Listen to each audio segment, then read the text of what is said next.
You're listening to the Jewish Entrepreneur Podcast with Debbie Sasson, episode number 179.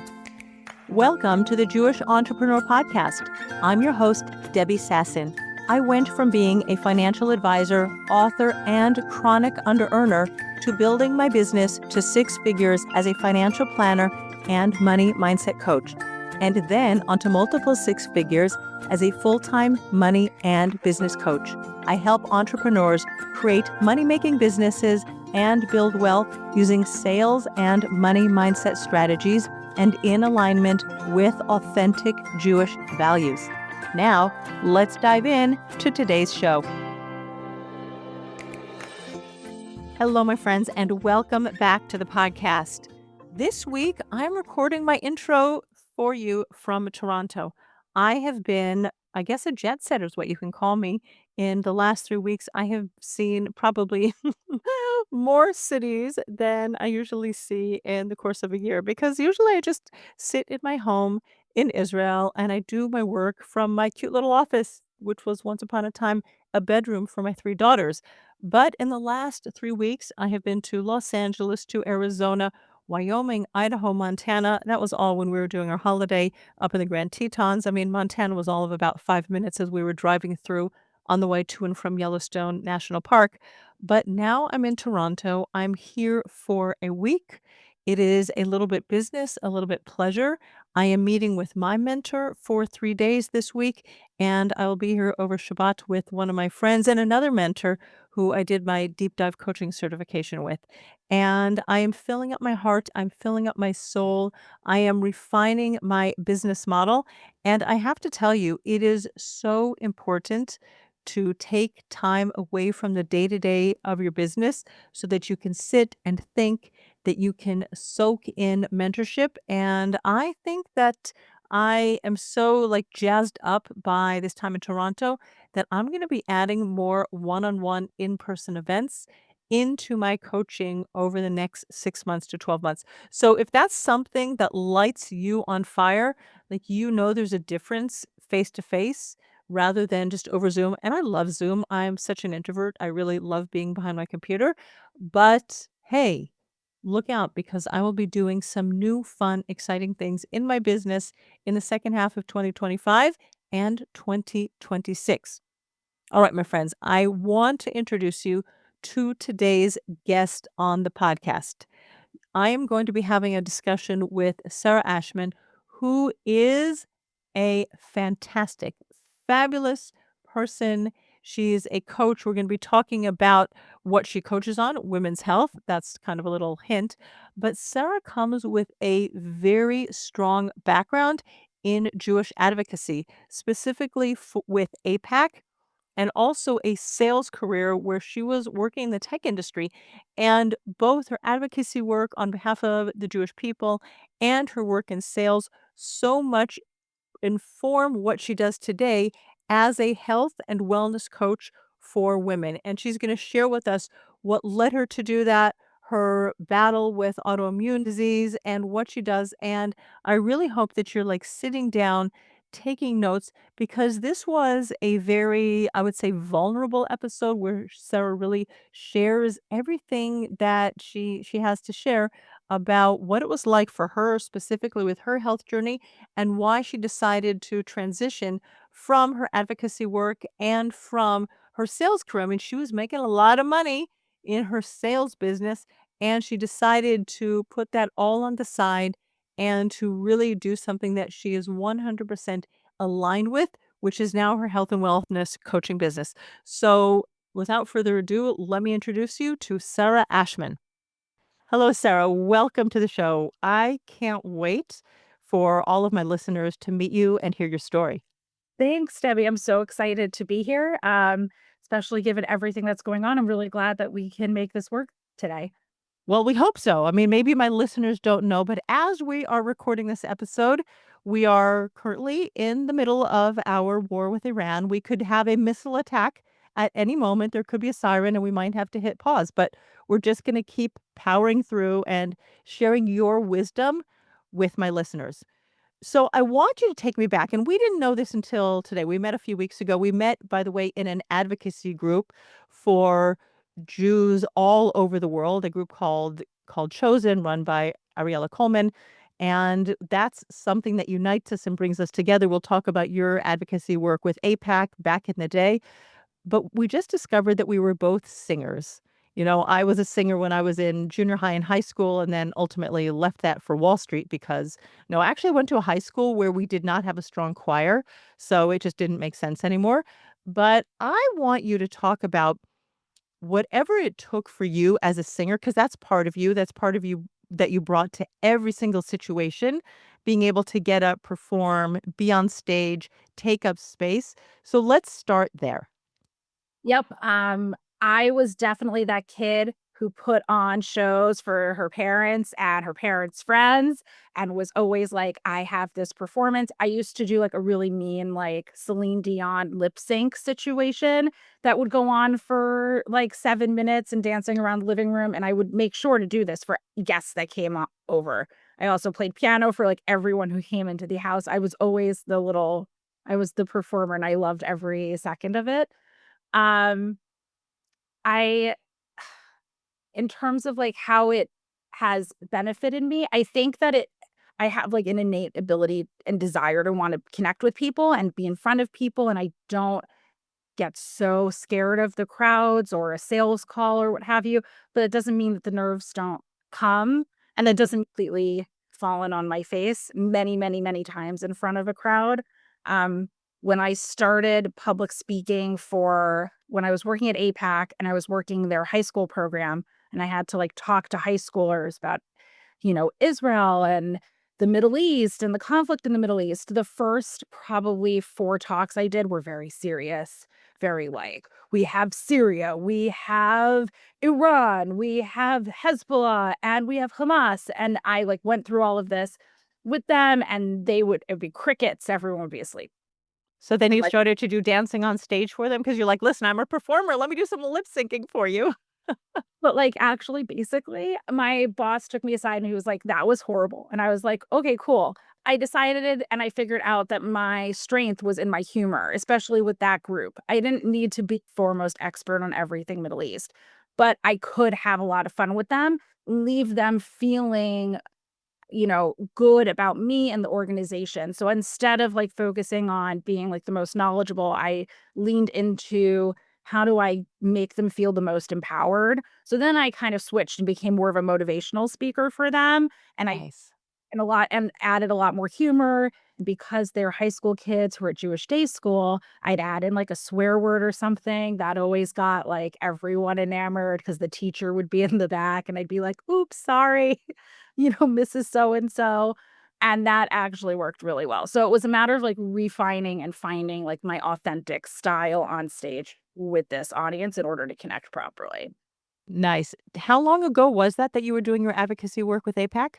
Well, I'm still involved with them as, like, a lay leader, Okay. but professionally, that was, like, 2012. So it was about 13 years ago.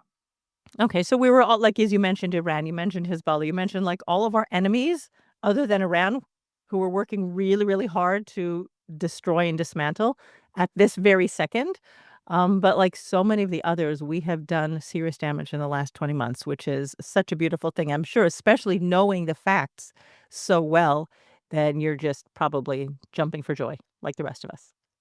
Jumping for joy, also terrified for the future. I think it's been interesting. I think the experience in the diaspora is very different from the experience in Israel, when it comes to, like, what's happening. I would argue that, at least from the diaspora perspective, I think most of us are like, "I think we feel safer in Israel." And while, unfortunately, I haven't been able to be back in the last 20 months, Mhm. everyone I know from the diaspora who's been back to Israel, even with rockets, are like, "I feel safer here than I do in New York."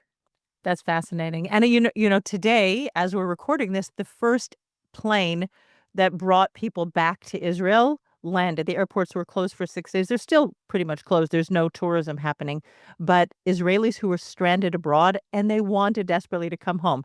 Like, in which nation of the world do you have 150,000 Israelis who all want to come back to the heat, right? Everybody else is like, "No, let me go off to Bali and let me just, be in the flow and just, breathe and meditate." And Israelis are like, "No, I'm going home." So, Yep. yeah, that's where we wanna be. We definitely feel safer here than anywhere else in the world. So, I'm going to remind you that when you and I first met, you told me that you don't yet have a presence on Instagram. I don't know if that changed in the last 2 weeks, but if you're lip syncing, girlfriend, go to Instagram. You can do everything on Reels, okay? That's my side point. Go and do it. You already know how to do it. Well, you've already inspired me. I had a thing that happened last week, so I wasn't able to. I have a handle on Instagram with like 3 posts, but that is soon to be changed. Okay, 'Cause lip syncing. I wanna see the lip syncs. I'm gonna follow you, okay? And I wanna see you doing your thing, because if you can do it for 7 minutes, you can do it for 30 seconds. Like those Reels, you're gonna be the best. I mean, I am excited to have all of the fun on Instagram. I'm excited to post breakfast. I'm excited to post my fun recipes for, like, soups and stews and, like, hormone balancing X, Y, and Zs that I, like, come up with in the kitchen, but also, why not have some fun with it? I can do some lip syncing on the side. Okay, I'm looking out for you. I need some entertainment here while we're dodging missiles. All right, so you were at APAC, you were doing advocacy, and then that's part of how you and I connected is your real deep love for Israel and advocating for Israel. But then at some point you're like, I need money, right? Tell me about that. Yeah, working on a nonprofit salary is hard, especially when I had the realization that I just have very expensive taste and I can't the two things don't go together. So after 2 years of being at APAC, I was like, I think I want to do something else. Like I remember very distinctly I was at a policy conference. I looked at the board of directors and I looked at specifically Betsy Korn, who was on the board of directors at the time. She wasn't yet president. And I looked at the CEO at the time, Howard Core, and I was like, I don't have any desire to be him, but I have every desire to be her. So what I'm doing right now doesn't align with where I want to be going. If like she's who I look up to, staying in this job is not going to get me there. So I was like, "Okay." I actually just quit the job. I had no plan of what I was gonna do. I moved back in with my parents, and Mm. I was like, "I don't know what comes next." I spent a lot of time in the gym. I spent some time, like, doing a lot of cooking and, like, trying to eat well, and then I was like, "Sales." I talked to a bunch of people. I thought maybe PR marketing. I did a whole exploration, and then I ended up in software sales, where I stayed for 10 years, and I grew an amazing career working at a variety of different tech companies, selling different types of product lines, everything from, like, HR software to really cool e-commerce AI for companies that were publicly traded, small startups, everything in between, and I at some point in 2022, I closed the largest client I had ever had the opportunity to work with. It was the thing on my, like, dream bucket when I had first started. I was like, "That's the client I wanna close," and then I did that, and then I was like, "What do I do next?" I Yeah. did everything I wanted to do on this sales journey in software. What's next for me? And, yeah, I remember I then looked around again, policy conference, at all of the women in my life, and I was like, "They all have their own businesses." It was a very easy theme to pull out, but, like, the women, I was like, "You're just doing something so cool." It Right. used 5 years prior, it had been, like, the SVP of sales at a company, but now it was and I think part of this was, like, a shift in my mindset with COVID. Then it became, like, all the women who had built something from scratch, and I was like, "Okay, so, again, I wanna follow that, like, guidance of, like, this is where I wanna go, and these are the people I admire, so why am I doing something that doesn't align with that?" And that's when I was like, "It's time to build something for myself." So before we go on, because you'll tell us how you ended up doing what you do today, I wanna go back to that little gem that you dropped completely shamelessly, which I love, that you have expensive tastes. Tell me more about that. Mm. I like nice things. I like nice art. I like my nice Judaica. I like shoes. I used to have, I think I still technically do have like an entire closet, just shoe closet Mhm. and like drawers of handbags. And like, I don't know, I enjoy materialistic things and I like being able to support that in a like financially sustainable way. So that means that, have to be out there and have to have money that comes into my life. Right. No, I just love the fact that you're just so free about saying that because so many people have judgments about people who talk about and I talk about loving money, having money, building wealth, building a seven-figure business. Also very nonchalant as if that's something that's available in the world to do. But we also have to be realistic about who we are. We can put judgments on it, be like, no, I really need to live, smaller. And yeah, we all have places that we can reduce, but understanding who you are, what you're, it's obviously not a need. If you're above bread and water, you have a drawer with handbags, luxury handbags that you love, right? And I don't. That's not something that I go after. I have my Coach bag. I really love it. And my Coach wallet. I really love it. But I don't have a desire for that. I do love good quality fashion and high quality shoes because they really take good care of my feet. But I've never had a desire for lots and lots of material things, but I do like creature comforts in, maybe a more minimalistic, situation. Maybe a quarter of your stuff. Whatever it is, it's fine. No, really, really, really no judgment, but really honoring who you are and how you're wired, and then reverse engineering what you're doing in the world so that you can satisfy your needs, wants, and desires right now. And I love the fact that you said, I love beautiful art. Yeah, we can beautify our spaces as well. We can support artists, whether they're Jewish artists or not Jewish artists. I happen to have on my wall behind me non-Jewish art, and I've thought about so often, maybe I really want to go and find a Jewish artist whom I want to support and find something that I would really love and exchange the art on my wall. Because this was actually a client of mine who designed these digital pictures like years ago already. And I loved them then. And you also have something I see in the back of you. I don't know if it's Jewish or not, but a little bit more abstract. But maybe it's time. Maybe it's time for me to change the art in my office. I don't know. But I really appreciate that you were so open and willing to share that.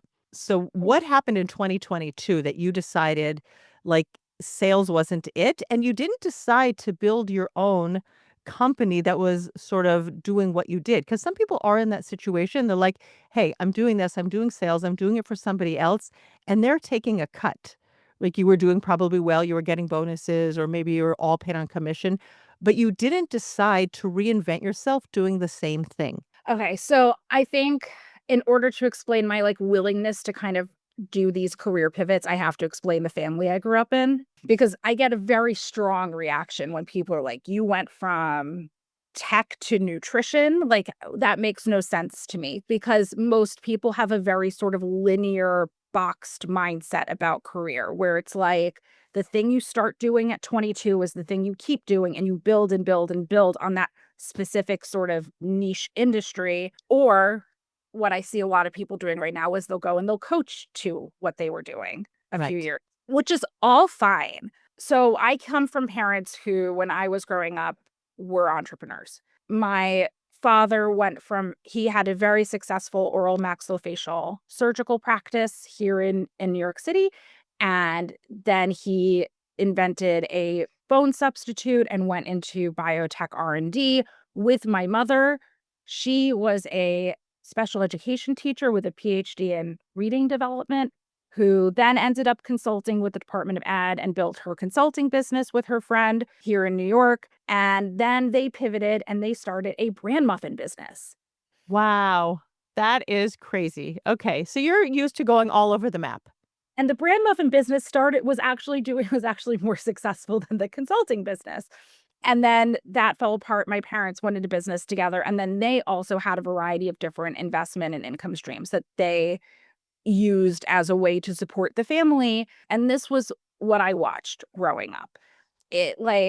I never thought I had to work in a career with a W-2 for my entire life. Something that I was brought up with. My parents didn't have bosses. But take your child to work day was my dad taking me to his office of the company he owned. I didn't have this understanding of three layers up bosses you have to politic your way around.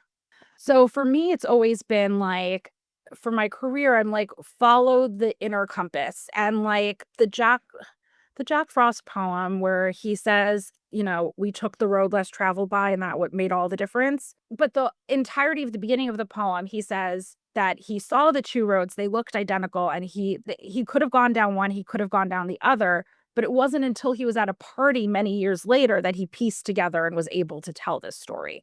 So I think we think that we have to know the way forward as we're staring at it in the future. Mhm.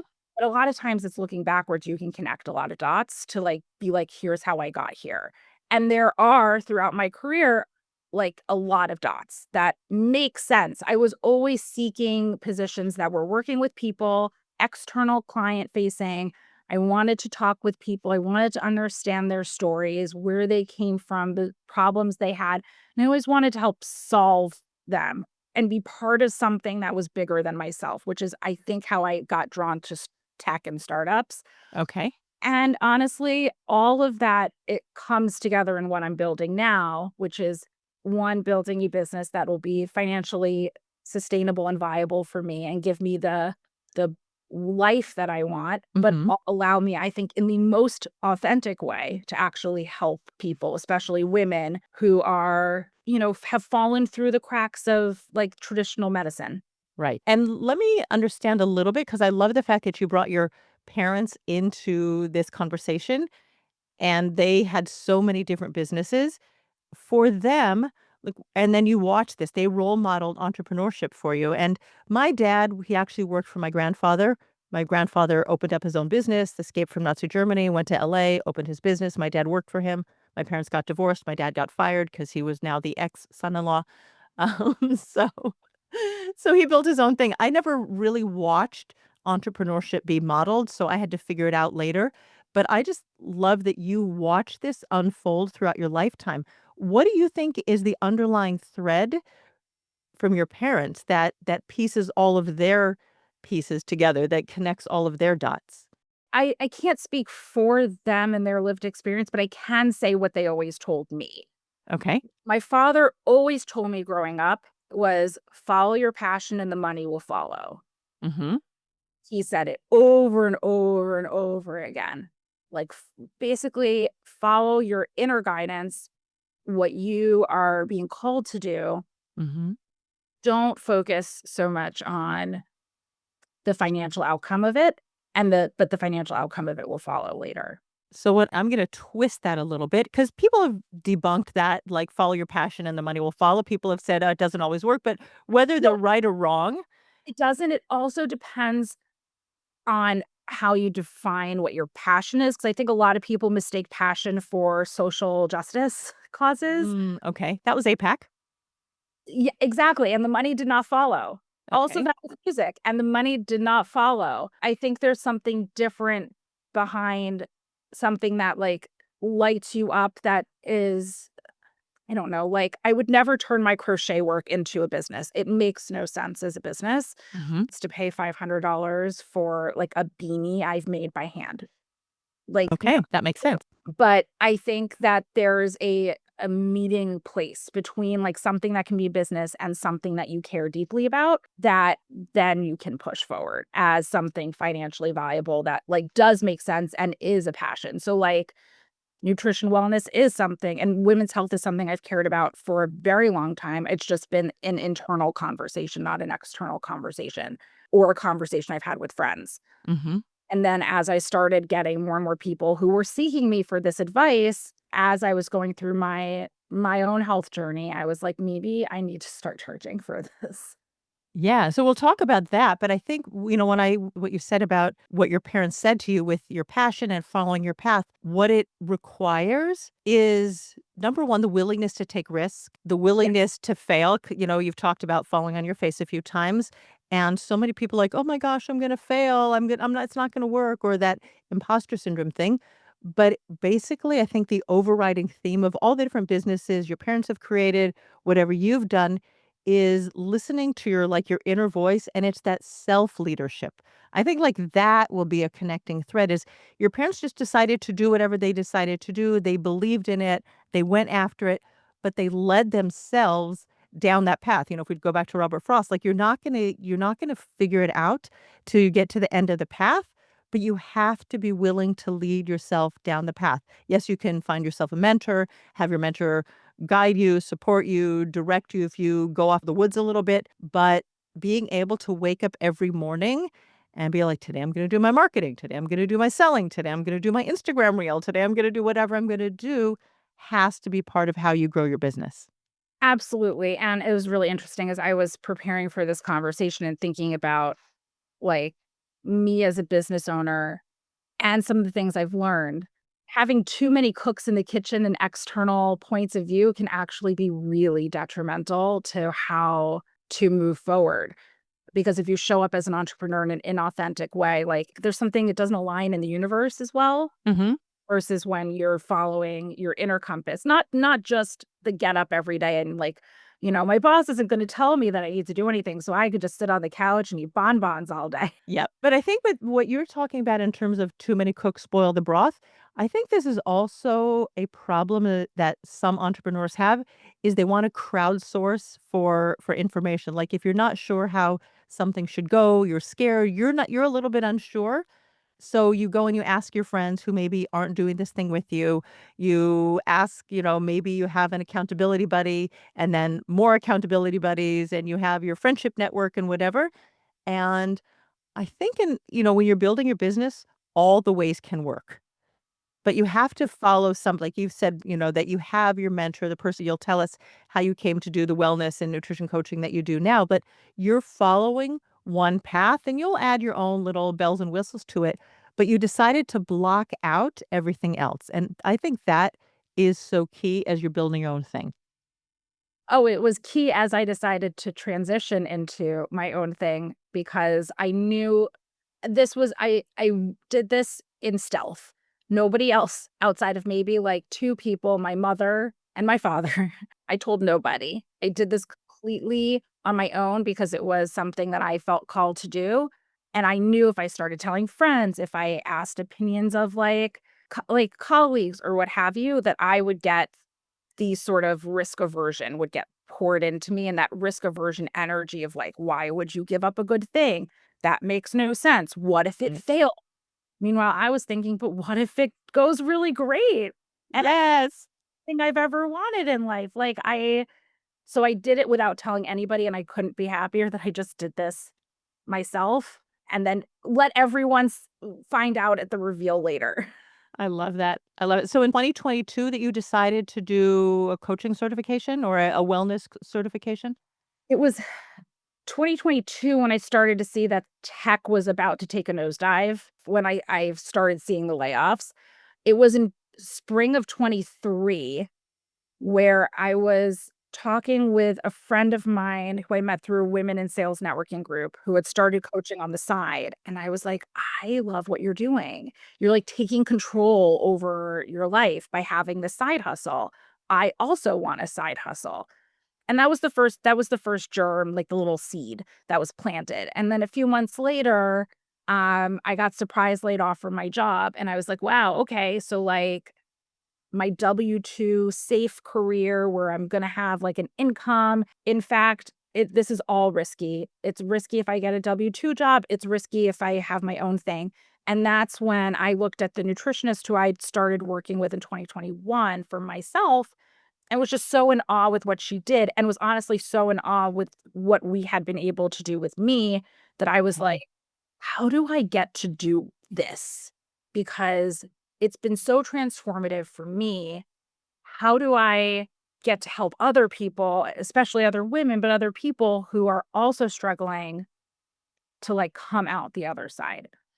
So you have an autoimmune disease. So tell us a little bit about that. And I think this is really important because you took your own personal journey now and you've turned it into a business. Yes, my health journey is long and twisted and fun, and I tell myself all the time that everything I've been through will be there for my clients. So, I'm not the nutritionist who has never had a health problem, who's never gained weight, who's never lost weight, who's never struggled with body image. I'm the nutritionist who's been, like, in the dirt and in all the experiences that my clients will have, so it gives me, like, an extraordinary amount of compassion for other people's, lived experience, had in addition to having I th would argue at some point I probably was diagnosed with an eating disorder, but was never really told to me, but I definitely had for sure a very disordered relationship with food and exercise where I'd over-exercise, feel like I needed to earn my food in Mhm. order to be able to eat dinner, this sort of gain weight, lose weight, every fad diet, how do I continue to stay this size 0? And all of that put a huge stress on my immune system. where I had like, I guess I'm pre-genetically disposed to Hashimoto's thyroiditis, as are honestly a lot of other Ashkenazi Jewish women. Um, and so that flared up. My thyroid levels started going haywire, and I had the Hashimoto's diagnosis, and I had all of these symptoms, and it wasn't sufficient for the doctors to do anything about it. Like endocrinologists are like, they have a lot of tools, but for thyroid, it's minimal what they can do, and a lot of it is reliant on lifestyle changes.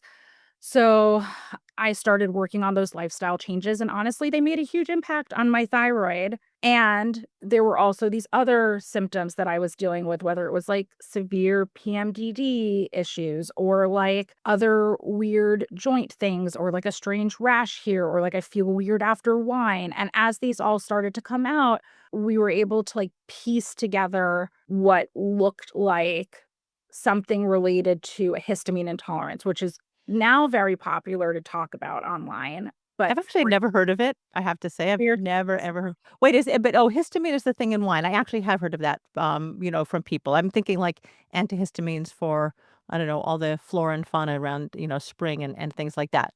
all of this is related. Okay. So, within your immune system, all over your body, you have what are called mast cells. They're like the guard posts of the body. Mhm. They help maintain homeostasis, and they help with immune responses against foreign invaders in the body. Like, what happens when you get, like, a bug bite is the mast cells release a lot of histamine into the body to make that big swelling thing, create the itching, to heal the some people are really good at handling that. They'll get a really tiny bug bite, it's really small. Other people will get, like, a giant welt, and it lasts for weeks, and it's, like, really, really, really painful. So histamine can also be released from a whole bunch of other things. It's in various foods that we eat. And there are some people who live in more sensitive bodies who either don't process histamine well. So, like, whatever histamine is being released by their mast cells is not getting metabolized quickly and then like flushed out, or their mast cells are just overactive and produce more histamine. Either way, you end up with this buildup of excess histamine, which can result in systemic inflammation and a lot of very weird symptoms that kind of evade Western medicine. So, for instance, you can have rapid heart rate or insomnia. So, basically, I guess, like, long story short with the histamines is that they can be also greatly related to Mhm. stress. And it's just like one example of things that get just lost by the specialized Western medicine system Right. that I was then trained to like come in and help with. And that's the joy of what I get to do with clients. I wanna ask you something actually, because you and I spoke about this when we first met a few weeks ago, and that was my theory that up until, like, today, well, in Israel, we obviously deal with a lot of stress, etcetera, but the world has been in the age of abundance, whether it's from since the end of the Second World War, end of the Vietnam World War, but we've had so much more abundance and our lifestyle has become much more easy, right? Much easier. Right? It just in terms of like adding in your washing machines and adding in your, well, now you've got iRobots that will clean for you and you've got Alexa to do things for you. But because we're not closing stress cycles, which we were in the past by doing a lot of physical labor, number one, and we haven't been in stressful, like high stress situations where we've had to keep performing in survival mode just to put food on the table.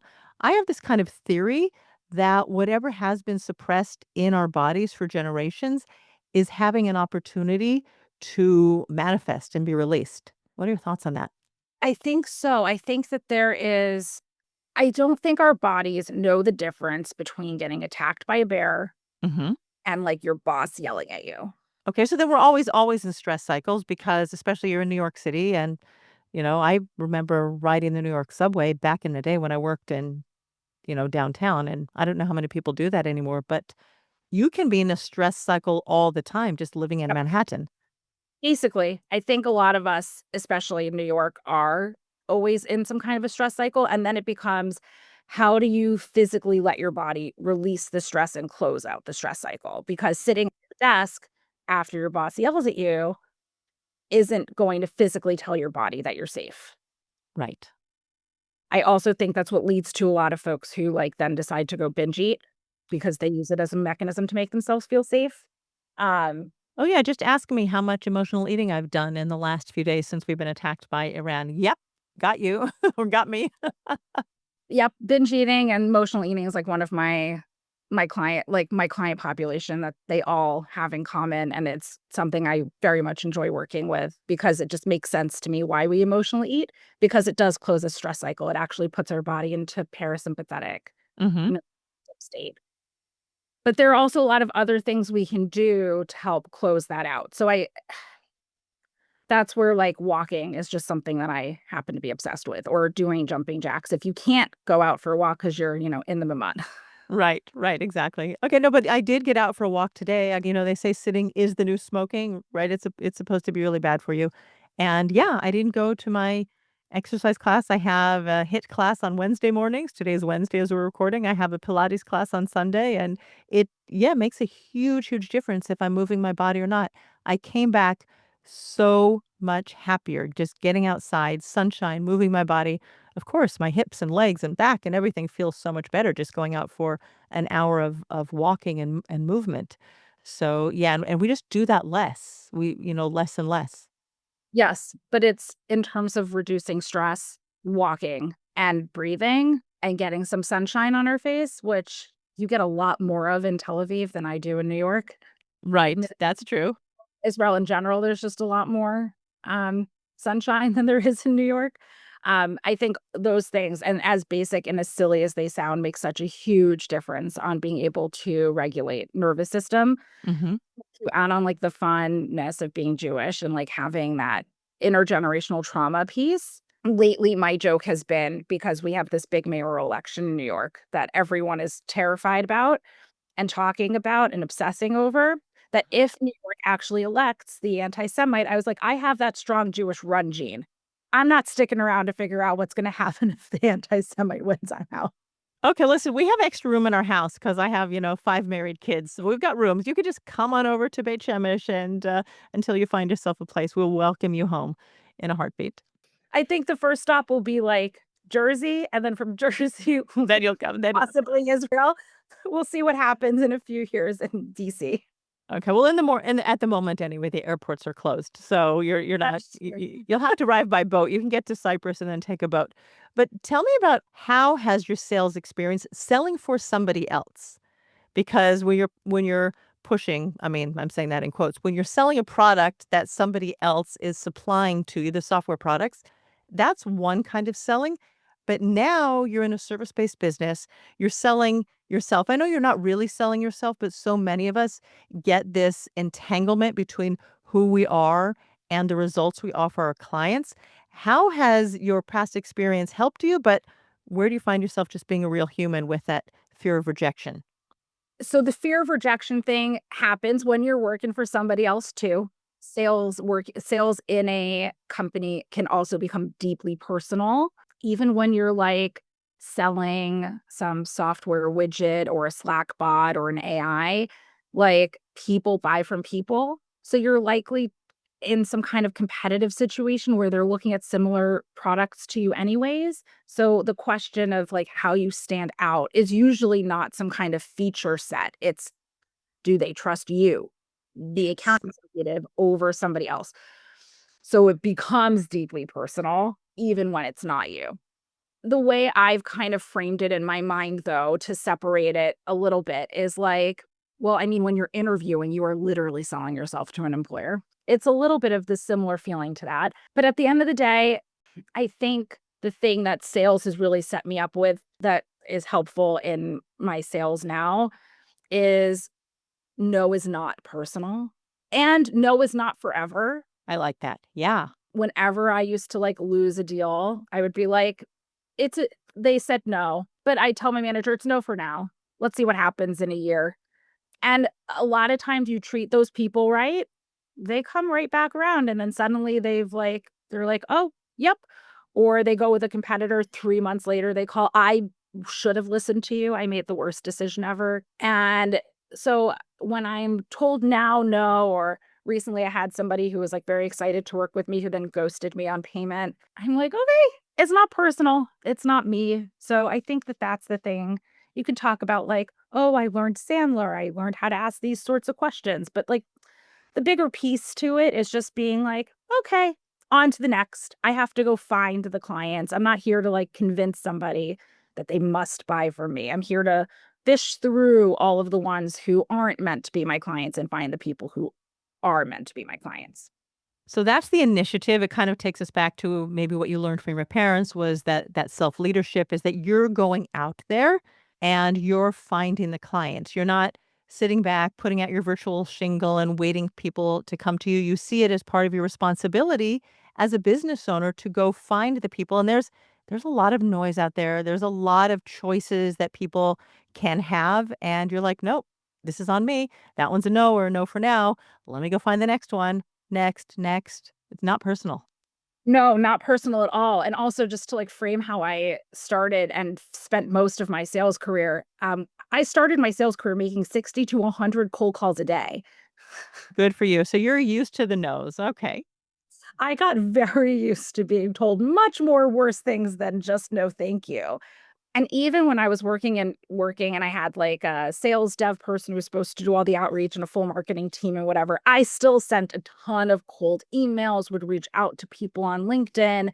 So kind of being a little bit of a like nuisance, so to speak, online Well, or I love that. I wanna talk about that because I hear people saying, "I don't wanna send too many emails. People are gonna think I'm annoying. People are gonna think" I haven't heard anybody say nuisance, so that's a new word in my not that I don't know the word, but, whether it's a nuisance or a nudnik or whatever, but I love the way that people can't see your eyes here on this podcast, but you were like, "Yeah, it's not a problem," and that's so important because I actually recorded a short training about this today, and I like to think about it like, imagine that you have a hamburger joint.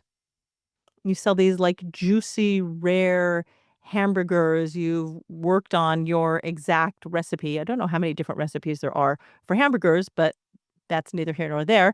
You have your grass-fed beef, right? It's really top quality. Your french fries are crispy. The salads and sides are really delicious as well. Like, this is your magic, the way you produce it. And you're going out there looking for people who appreciate meat, not the vegans, not the pescatarians, not people who don't want to eat a hamburger. And that's exactly what we're all doing in our business. We're going out and finding the people who want what we have to offer, and we're just forget about the people. You're not annoying. You can just they can unsubscribe. You do not have to be in your space if they don't want to follow you. oh, absolutely. Also, like the way I always thought about and the way I like to think about it is I'm politely persistent. Ooh, nice. Like I never am like, "You must buy from me. You have to buy from me." I am sometimes not even super salesy in my, like, DMs to people, but if you don't ask, you'll always get told no. No is the answer if you don't ask. Believe in asking because what's the worst thing that can happen? They'll say, "No." "Okay, fine. On to the next one. At least then I don't have to waste my time." But it does usually take more than one message to somebody in order for them to even reply no. Yeah. So you have to be like politely persistent. And I think it really helps if you truly believe that whatever it is that you're selling, whether it's your product, your service, somebody else's product, a company you work for, if you really believe that's going to make a positive impact on the client Mhm.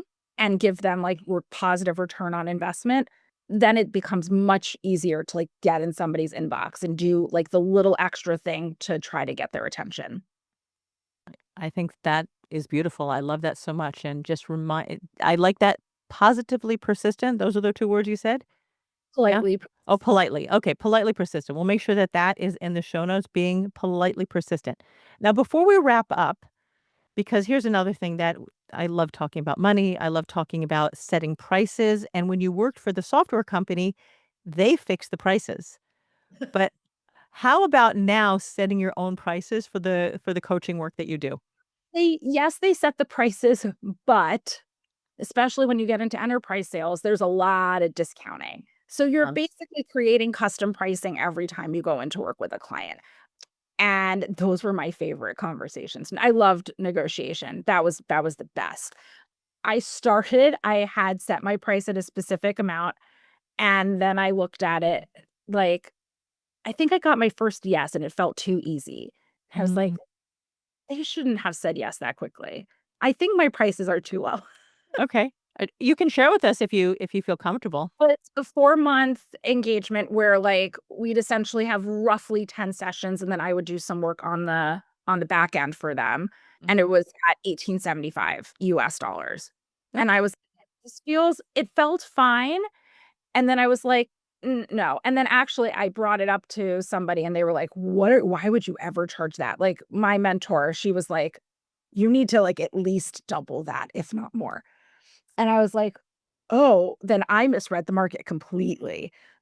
Went back, retooled my prices, and doubled them, and my logic is to continue to price creep up and up and up until I feel like I'm at a place that really becomes sustainable. But what I've learned from taking on some discounted clients and some fully paid clients is that when you feel like you're getting properly compensated, it makes doing all of the extra work that you need to do to help them much more easy. Asking for what you feel like you actually should be owed makes a huge difference and will make a huge difference for your client as well. Yes, because 'cause you're showing up with all of you, and I like to call that the resentment price, like, if you're gonna resent showing up for your clients, you're doing maybe you're giving them menu plans or, some customization, you want to feel like you are getting paid for the value of what you're offering. I don't like to say get paid what you're worth because your worth is infinity. There's no number we can put on our own intrinsic self-worth. And don't forget as a business owner, part of what your clients don't see is you have expenses to keep your business running. I mean, I'm running my business out of my house, you're running yours out of your house, but we have to pay our bookkeepers or accountants, our Zoom account, our podcast production, whatever we're doing. Like we have expenses and what our clients pay is not just for the service. I mean, we all just when you go to do a brick and mortar store, you buy yourself a blouse, you buy yourself makeup, you buy yourself a handbag. Part of that price is paying the electricity bill and paying for the customer service people that are working there and the janitor and all the other things. At So the production line to get your handbag from, like, a piece of leather to a thing that sits on the shelf. there you go. Yeah. So feeling Yeah. really, really feeling good about your prices. And I love the fact that you were like, oh, that was easy, and that was an aha moment for you, like, "Let me double that." I mean, you did a little crowdsourcing, but yeah, I mean, there was that, and then, but it's from my one mentor, like, the woman who's, like, behind the inspo for all of this. So, like, she's the one person who, like, she'll say something and I'll be like, "Okay, I trust you," almost implicitly. But, like, then there are other people where I've, like, crowdsourced from them, and then I've started doing things that make no sense for me, and I'm like, "Oh, this just doesn't feel good anymore," or it just never really felt like me, and I just took advice for the sake of taking advice, and that's where it was too much. But yes, I think that, like, being a little bit nervous about saying how much you charge is a good thing. yeah, you're stretching yourself. You're becoming that next version of you who's charging the next level, and you're inviting you to elevate. Yep. And you're inviting your clients also to elevate and take better care of their health and their wellness. So before we wrap up, I just want you to like think about, is there anything that you haven't shared with us? I mean, we can't cover all of your years of history and everything in one little episode, but what would you like our listeners to walk away with today that you haven't yet said? I haven't spoken at all about my, like, yes, Jewish advocacy and all of that, strong Jewish identity we've spoken about, but, like, without a belief, I think, in Hashem, that Hashem will take care of you and provide for your business, and as long as you are showing up and doing the reps, for lack of a better way of putting it in, like, you're showing up and you're doing all of the things, and then you put your trust in Hashem, Hashem will take care of the rest, and then, like, that's when, like, magic happens. But if you are doing it and you don't actually believe that Hashem will take care of you, like, forget it. You're just like, it's just gonna be doing reps, and you're gonna end up very frustrated really quickly. I love that thought. That is like bitachon. That's our reliance on Hashem. That really everything is in His hands. And as I say, like people say, but on Rosh Hashanah, God decides how much we're supposed to make this year. And we're like, yeah, but He didn't give me the memo and tell me. So I've got to trust Him, right? He's on my side. He loves me. He's got it all figured out. And I show up and do the work. So thank you so, so much, Sarah. We're going to drop all of your links below. If anybody's dealing, with it, you speak with people all over the world, correct? Like you do Zoom coaching? Yep, I do Zoom coaching, happy to work with anyone, anywhere. Okay. And you have a specialty, I guess, with the autoimmune diseases, Hashimoto's. Like that's a lot of people and binge eating, right? The emotional eating. That's so much a part of what you do. A lot of what I do, a lot of people come find me and they're like, "I gained weight and I don't know why." And then we end up piecing together a lot of autoimmune or histamine or PCOS, but my passion is more broadly in women's health and women's health issues, so that runs the gamut from, like, again, women who have hormonal imbalances to I'm in deep perimenopause or they're postmenopausal and they're lost with their doctors. That's the broad of what I like to do is like the tough cases of like, I don't know, my doctors can't help me and this isn't making sense and I need some other perspective. Amazing. All right. We'll drop all your links below. And thank you so much for tuning in with us today. Thank you so much for tuning into today's podcast. And I know that just listening to the commitment that Sarah has to her business and to her clients and her own health journey, like really being open and upfront, is something that you can take with you. And your willingness to share your journey, your ups, your downs, your willingness also to transition, especially if you are working in a career where you're making a lot of money and deciding that, hey, you can take risks. And it definitely does help that Sarah grew up in an entrepreneurial family.